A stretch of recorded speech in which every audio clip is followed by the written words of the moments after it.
자, 이번에 기록할 큐브는 5 큐브라고 합니다.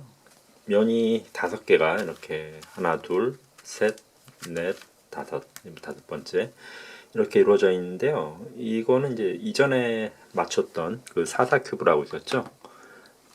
이 4, 큐브보다는 약간은 더 맞추기가 간단해요. 왜냐하면은 5 큐브 같은 경우는 그 특징이 중심이 있다라는 거죠. 가령 예를 들어서 이렇게 봤을 때 이 부분을 말하는 겁니다. 중심. 그래서 뭐 청색, 그 다음에 뭐 노란색, 붉은색 각각의 이제 중심을 고정시킬 수가 있죠. 근데 4 같은 경우는 어때요? 짝수기 때문에 중심이라는 게 없죠. 두 개 이렇게 그냥 나눠져 있는 편인데, 그래서 이제 5가 편합니다. 약간은 맞추기가 편해요. 그러니까 중심이 정해져 있기 때문에 편하다는 뜻이에요. 자, 그러면 일단 첫 번째 해야 할 일을 기록을 하겠습니다. 첫 번째 해야 할 일은 요 안에 중심 부분에 십자를 맞춰야 돼요. 자, 예를 들어서 요 붉은색만 한번 해볼게요. 붉은색이 정해져 있죠. 중심은 정해져 있으니까 이 붉은색에 와야 할 십자로서 이걸 하나 예로 들 수 있겠네요. 자, 이렇게 올리면은 하나가 증가하죠. 여기 붉은색이. 자, 이걸 볼 때, 제가 이야기하는 걸 볼 때, 3, 3 부분을 말하는 겁니다. 이렇게 안에 있는 작은 사각형을 말하는 거죠. 그러니까 옆에 붉은색이 있다고 해서 얘네들은 그냥 무시하세요. 그러니까 같이 있다고 해서 이렇게 하나의 큰 직선을 말하는 것도 아니에요. 그냥 이 두 개만 보시면 돼요. 자, 그 다음에 와야 될 거, 이쪽에 또 하나 붉은색이 있죠. 자, 그대로 올리면 되겠죠. 자, 그럼 양 끝에 또 이제 하나 오면 이제 십자가가 완성이 되죠. 자, 그러면 요걸 옮기면 안 되죠. 자, 한 면을 맞추는 건 쉬워요. 자, 십자가니까 여기 발생한 요 붉은색, 이게 여기 왔으니까 좋지 않냐? 좋긴 하죠. 근데 집중해야 할 걸 항상 찾으세요. 큐브를 할 땐 집중해야 할 게 뭔지 판단을 해야 된다라는 거죠. 하나, 둘, 지금은 이제 십자가가 아직 완성이 안 됐죠. 여기 하나 더 와야 되죠. 자, 요걸 또 찾아볼게요. 여기 있네요. 이쪽에 하나 있죠, 요면. 자, 그러면 얘 돌려서 위로 올리면 이렇게 하나의 십자가 완성이 되죠. 십자라고 하면 좀 이상한가요? 그냥 플러스 기어라고 할까요? 플러스 기어가 완성이 되죠. 자, 그러면 이런 방식대로 이제 모두 각 6개의 면이죠. 이 6개의 면에 이 십자를 집어넣어야 되는데, 이 외부는 아무리 돌려도 이 중앙 부분을 망가뜨리지 못하죠. 그러니까 안쪽 부분, 안쪽에 있는 세 줄 부분을 움직일 때 주의를 해야 된다라는 겁니다. 자, 그 바로 위에 있는 이제 이 그린이라고 할까요? 이 그린 부분을 한번 맞춰볼게요.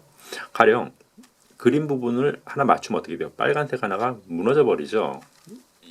요걸 이제 주의하는 방법이 이 5 큐브의 첫 번째 할 일이라는 거죠. 자, 예를 들어서 자, 중심을 일단 먼저 찾고 어디 갔죠? 여기 있죠, 중심. 이 중심 위에 가령 요거 하나 정확히 예를 들어야겠네요.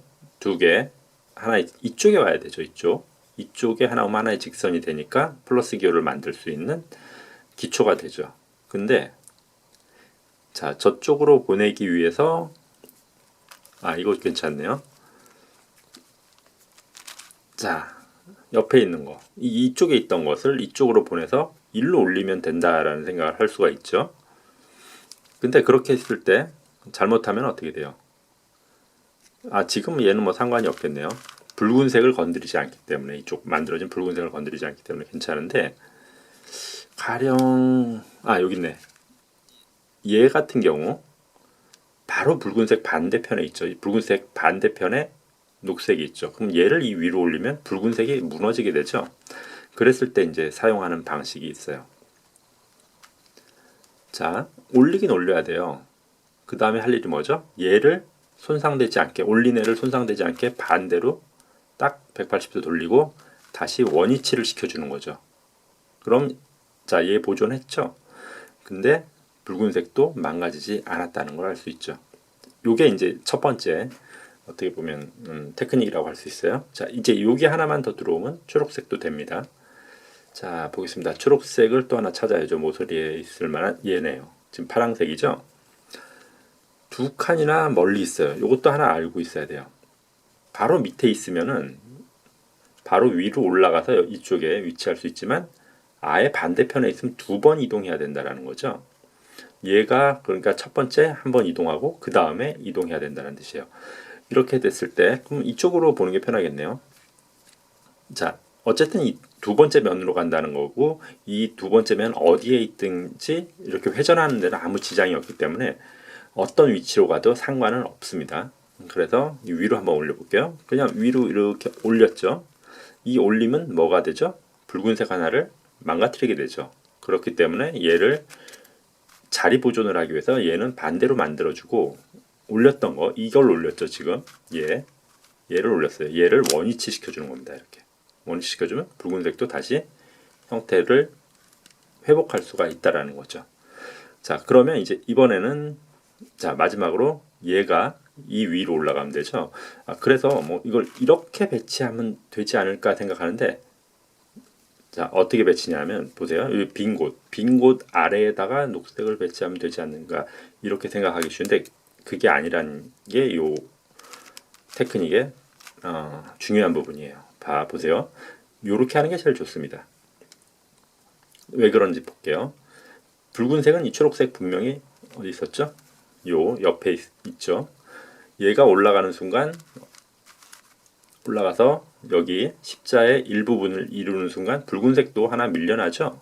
그럼 여기는 밀려난 초록색과 함께 일로 올라오는 게 낫겠죠. 그래서 얘를 다시 180도 회전시켜서 이 자리를 비워줍니다. 그리고 얘를 원위치한다는 건 뭘 의미해요? 이전에 맞췄던 붉은색도 십자 형태를 유지한다는 걸 의미하죠. 이런 방식으로 이 모두 6개의 면, 이제 4개의 면만 십자를 완성하면 되죠. 이 방식 그대로 유지하면 쉽게 6개의 십자가를 완성할 수 있습니다.